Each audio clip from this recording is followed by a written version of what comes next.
Okay, so I got the interview invite in February, I think somewhere mid-February, and then my interview was scheduled for mid of April as well. So I had about 2 months to prepare, and so at that point in time, I already knew that the interview questions were going to be very, very similar to the essay questions. They're basically going to the interview to defend your 4 essays.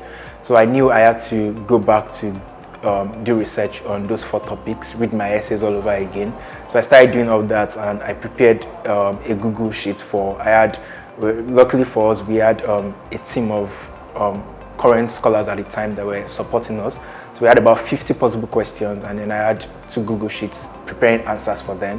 And I must have had about 10 mock interview sessions with scholars, with random friends, up until 2 or 3 days before. I still had a mock interview session with one of my friends in the US. Then he was just asking me possible questions and all that. So, and then on the day of the interview, I was pretty confident. I think I slept early the night before, and then I woke up. I didn't bother myself doing any form of prepping that day, because I had been preparing for 2 months. I was not about to make myself nervous again. So I knew I had to get to I couldn't get to the venue earlier than 15 minutes because you can't loiter around the British High Commission in Lagos. So I left. I think my interview was around 1, and I left Lagos traffic. I know I left around 12 o'clock, and then I made it in time. I got to the venue about 20 minutes before, and then I was able to enter immediately. And then even though when I got in, I was delayed for about 30-45 minutes. I'm not sure why. But so eventually I was called in by one of the panelists, and when I got in, I was expecting to see 4 people. Usually, I think I heard from previous scholars that you would have 4 people on the panel, and then each person would ask a question relating to the 4 essays. But then I had 3 people on the panel, 2 guys and 1 lady that joined virtually. I think she was the chair of the panel. The chair of the panel was supposed to be the Deputy High Commissioner for the UK in Nigeria, but it wasn't available. So she joined virtually from Abuja, I believe, and she was the chair of my interview panel. So the interview started, and then they tried their best to make me feel comfortable throughout the process. It wasn't like the Nigerian job interviews where the HR guys would be trying to destabilize you. So it was very calm, and it was a very, very calm interview process. So the chair started off.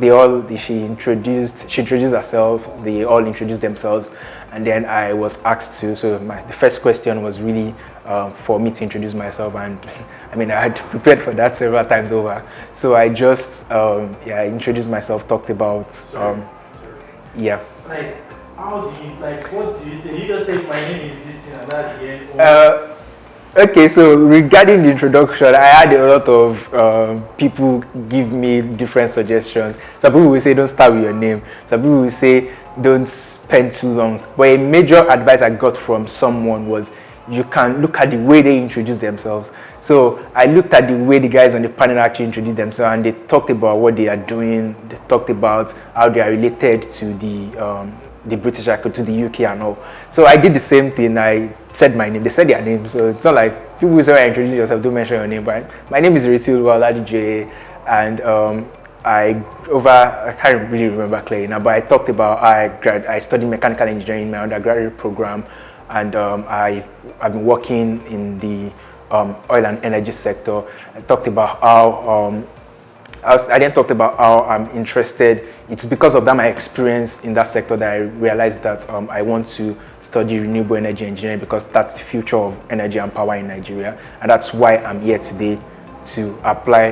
That's why I'm here today. That's why I applied for the Chevening scholarship, because I want to study this course in the UK. So that was my introduction, and I think there was a follow-up question, because these are like preliminary questions. They are not graded. So I think the follow-up question was I can't remember if it was why Chevening or something about the UK, and I answered that as well. It wasn't exactly the way I prepared, but I was able to. I think I drank water before I answered, because of course there was water there. So I was able to quickly align my thoughts or the content I had in my head, because it also can't look like you're crammed and all that. So I was able to realign everything to fit their question, and I think I answered it well. Then the interview proper started. They picked, like I said, 4 major questions. one question per person. So the first person asked about the leadership essay, and I could not talk about all 3 examples I gave in my essay, but of course I started by talking about a leader I admire, and I ensured that the leader I talked about was actually someone in the field I'm interested in. So I talked about her name is Damilola Ogunbiyi. She's the current chair of UN Energy, and also the CEO of Sustainable Energy for All. So before that, she was the director of rural electrification in Nigeria. She worked in the Buhari administration with the Ministry of Power. Before that, she was director of one Lagos State electrification project. So I talked about how she's a leader I admire because of the work she had done in the energy sector and as regards sustainable energy, and how she made, if you read up about her, you talk about how she transformed Lagos State electrification projects and what she had done in terms of rural electrification in Nigeria. So I talked about how the kind of impact she has made is who I believe a leader should be. So then I now linked that to talk about, and I feel like I've also done that in the past, and I think I gave one leadership example, and then of course there was the conclusion that I look forward to through the Chevening experience to further develop my leadership skills, so I can also come back to Nigeria and further the renewable energy field to solve Nigeria's energy challenges. I already mentioned that in my introduction, that the primary goal, the primary aim is that I want to come back to Nigeria to contribute to solving Nigeria's energy challenge through renewable energy technology. Then after that, I think, while I was talking about the leadership example I talked about, was about when I was in charge of a slum education project in a Lagos slum community, and how I supervised over 50 volunteers for a year to impact the lives of over 50 children. So when I finished talking about that leadership example, one of the same guy asked me if we had an hashtag, and unfortunately we did not. I believe they wanted to use that to, I'm glad that did not count against me. So I guess they wanted to use that to actually check out my points, like maybe they would be able to see social media posts of the project, but I told them we did not at that time. So I mean, this is something, if you are working on social impact projects, it's very, very nice to document them and make sure there are, because they might want to check up on you and actually look at what you are doing. So I'm really glad that did not count against me. And then the next question was networking. So they asked, I was expecting that they were going to ask about my past networking experience, and then you'd already prepared for that, how I network this, that. But what the way the question was coined was I should talk about how I am going to network, or I think that was it. So I had prepared for that as well. So I just focused on how I was going to network in the UK. I talked about how I stressed I wanted to work with a particular Chevening scholar, Yetunde Fadeyi, who was a 2019 Chevening scholar. So she's a major player in the renewable energy field in Nigeria. She's the founder of Renewable Energy and Energy Sustainability in Africa, as well as Vector Energy. So I talked about how through the Chevening scholarship experience, I want to be able to work with someone like her to work on renewable energy projects. I also talked about how I intend on attending a lot of Chevening events, and I want to network with the over 50,000 plus Chevening alumni. I think the particular question was actually how was I going to network. So I talked about I was going to utilize the alumni community. I was going to attend events, volunteer, and attend conferences. I can't remember if I did end up talking about it, but I planned to talk about how I was going to. Luckily for me, I'll be schooling in Scotland in the UK this year, and at the same time, November this year, they'll be hosting the United Nations Climate Change Conference in Glasgow, Scotland. So I talked about how I do plan on attending that, and those were the things I talked about for the networking example. And I think I was also sure to mention in my conclusion that these ways I mentioned are the ways I have networked in the past, even though I was not able to give the previous example before, because I believe they read my essays. So, but since that was not what the question asked, I wish I had enough time to actually touch that, but I couldn't, because I had already talked a lot about how I was going to network in the UK.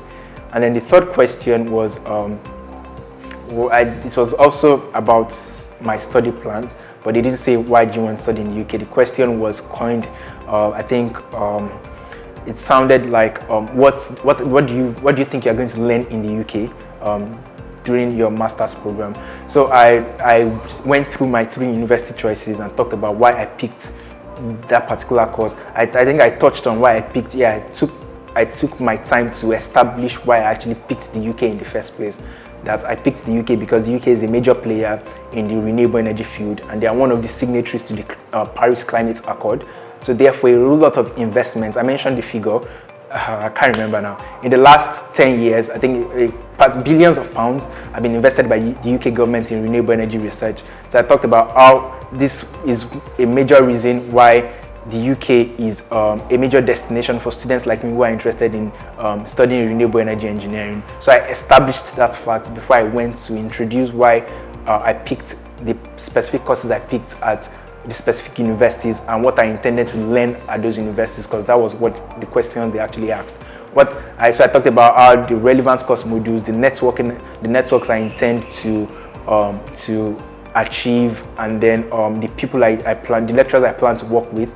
And I also made sure to mention what I was going to do for leisure, because one of the reasons I picked my first choice university, which is University of Aberdeen, is because Aberdeen is a coastal city. There are a lot of beach fronts for me to go and relax, and that's something I actually already do in Lagos. So I made sure to tell them that, at the end of a long day at work, just like I still do in Lagos currently, I'll walk to the beach with fellow scholars and people to go and network and do all that and have fun and relax. So I made sure to I didn't just talk about what I'm going to learn in the UK, I talked about my entire plan for my study in the UK experience. And then the final question that came from the chair, and I feel like that my answer to that question did help me a lot. And this was when they asked me about my career plans, what exactly do I want to do after I get back to Nigeria. I think during one of the mock sessions I had with one of the mentors, he suggested that I could start with something like, I talked about how I look forward in the long term. So I started with the end in mind. I told them that, for my career plans, in the long term, I see myself as the Director General of the International Renewable Energy Agency, or the co-chair of UN Energy, which is the role of the leader I said I admired in the first question. So, and then when I established that, they all smiled, and then I was like, okay, I have your attention. And then I now talked about but immediately when I get back to Nigeria, this is what I'm going to do in the first 2 years as regards my ultimate goal of contributing to solving energy challenges in Nigeria. I also touched on my midterm goals and as well as my long-term plans, and I made sure to link everything back step by step as to how I'm going to get to that my final goal I mentioned, that after I've worked in the private sector, I'm going to work with the government also, and before and after that, after I've worked with the government in Nigeria, then I look forward to international collaborations with ECOWAS before I now get to the United Nations or the International Renewable Energy Agency. So I talked about all that, and I also stressed how my career plans are related to the UK's priority areas in Nigeria. I made sure to mention the particular projects that the UK has in Nigeria in that field. I even mentioned the amount of money the UK has spent, and I could get all that from the research I had done. The amount of money the UK had spent on this particular project in the renewable energy field, and I talked about how I look forward to working with the office of the FCDO to advance my career plans. So those were the 4 questions, and after those questions, I think I had a few follow-up questions. The Chevening scholar on my panel, who also studied, he studied my second choice course at my second choice university, that's Sustainable Energy Systems at the University of Edinburgh. So he asked me some technical questions. I think the one I remember that I actually felt like I fumbled at was he asked me, I think he asked me 2 questions. Yeah, I think he asked me what I feel like the challenges to renewable energy and sustainable energy adoption in Nigeria has been, and I tried to answer the question. And while I was answering the question, I talked about how this is something Nigeria has done in the past, in terms of like we've used renewable energy in the past because of hydropower. Hydropower is renewable energy, so there's no reason why we should not be able to go back to that time. And then he asked a follow-up question that what kind of hydro energy or what kind of hydropower dams actually fall into renewable energy field. And at that point in time, I didn't even know that there were like 2 classes of hydro dams, and I was like, I wasn't sure. And then he said, what kind of dams do we have in Nigeria? What kind of dams fall into renewable energy? Is it the small or the light? I think I told him.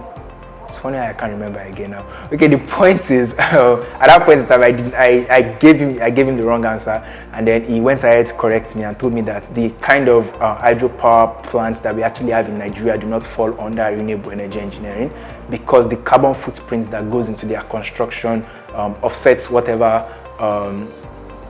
contributions they make to sustainable energy. So I think it's the small, while the light ones are regarded as renewable energy projects. So I felt like at that point I felt like I had fumbled on that question, but I showed an enthusiasm to learn about what he was talking about, and I guess that helped me. So I think that was the end. The interview lasted for about 40 minutes plus, and yeah, they thanked me for my time, and they were very, very nice.